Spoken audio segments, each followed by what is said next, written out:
cheat sellers lose in court. This is cool.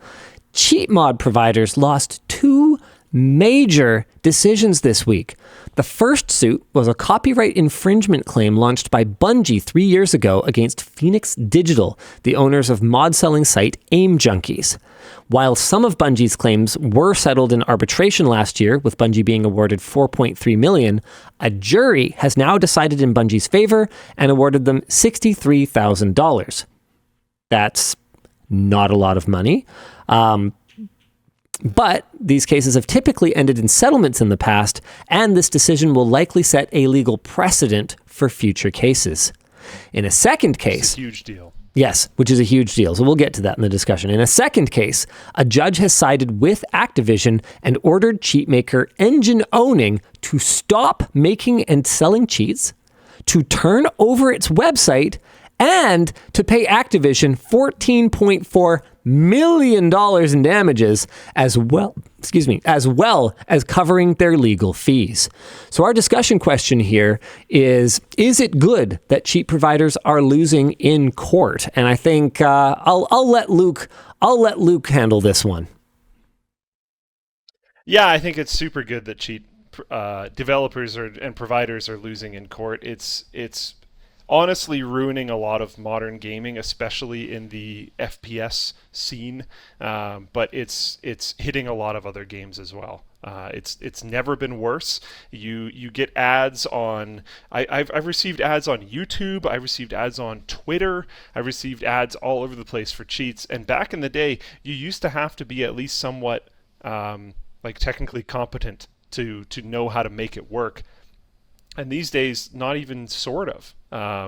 It's just you launch the program, it runs a GUI on your screen. It is automatically set up to actively protect you based on screen sharing problems and things like that. So if it detects that you're streaming or something like that, it'll try to hide itself. Like it's very conveniently built because this is a large industry with a significant customer base at this point in time, and that needs to be shut down if we want to have gaming online be legitimate at all moving forward. So I think it's actually a very important and very big deal that this precedent has been set. And look, I don't want to come across hypocritical because we've made very similar arguments in the past that the difficulty of doing something is not a valid or the ease of doing something is not a valid reason to outlaw it. For example, I made the argument in our coverage of the Flipper Zero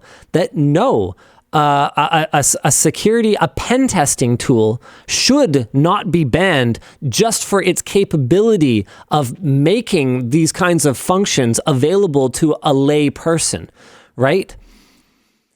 So what's the difference here is probably what you're asking. And from my point of view, a pen testing tool has legitimate purposes. It has the ability to be used by gray hat and white hat people to achieve better security overall. And so the argument that it is not, okay, yes, it is allowing some folks that otherwise wouldn't have the technical means to engage in technological mischief, but it is generally broadening the understanding, I would say, of the general public about the threats that are out there and that were already accessible at a very, very low price of entry for people who want to cause trouble, or for people who are realistically doing something a lot more nefarious than changing the numbers on a gas station sign or unlocking people's cars is pretty bad. There are definitely bad things that you can do with not just the Flipper Zero, but with these kind of like mainstream hacking tools. But the difference here is that these game cheats serve absolutely no purpose whatsoever other than to degrade the experience of using this product for absolutely everyone other than the person who buys the cheat. It's pay to win, except it's not even endorsed by the game developer. It's not even available to the other player that wants to play legit. So that to me is the difference between these things. But, Alan asks in the Floatplane chat, do you even think the courts can make such a nuanced nuance. Okay, this word is not correct, but distinction. Do they have that capability? Honestly, I don't know that they do, but generally I am supportive of companies that try to degrade or destroy the functionality of someone else's product, being penalized for it. But hold on a second. Okay, we're in a super gray area here, Luke. Okay, what about a company that's selling Tesla hacks so you can unlock your heated seats or unlock additional performance or range? They're not degrading the experience of using the product for the customer, but they are certainly degrading Tesla's ability to charge money for that product.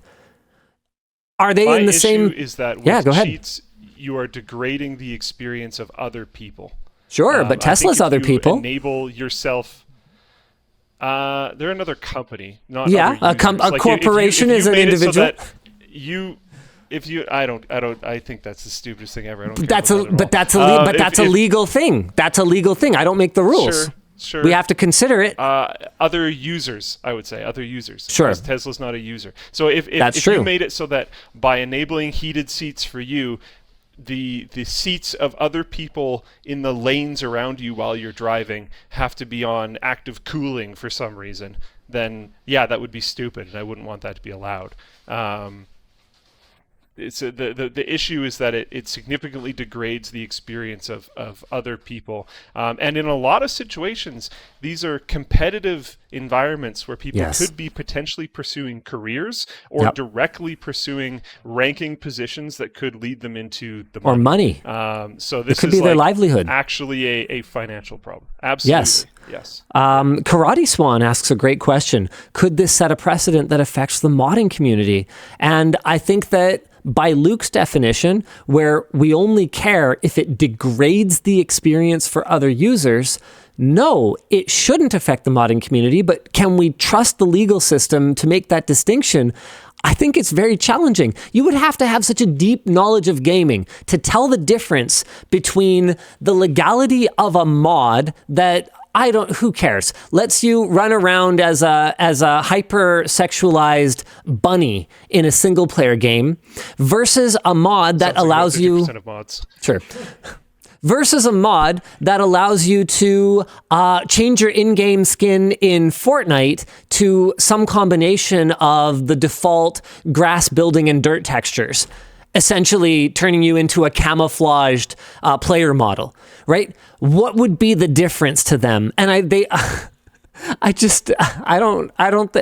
think I trust them to be able to tell the difference. So it's really hard for me to take a firm stance on this, even if I am ultimately happy to see these game cheat makers paying some kind of penalty and to see finally some kind of crackdown that isn't just falling on game developers to try their best to infect our computers with more, kernel level software and rootkits in order to freaking supposedly prevent cheaters from degrading the gaming experience. Hold on a second. Imperator 3733 says companies are not people, regardless of what a clueless judge thinks. They're not. I don't disagree with you. It makes absolutely no sense. But it's also, there are reasons for it, even if they suck, is all I kind of have to say about that.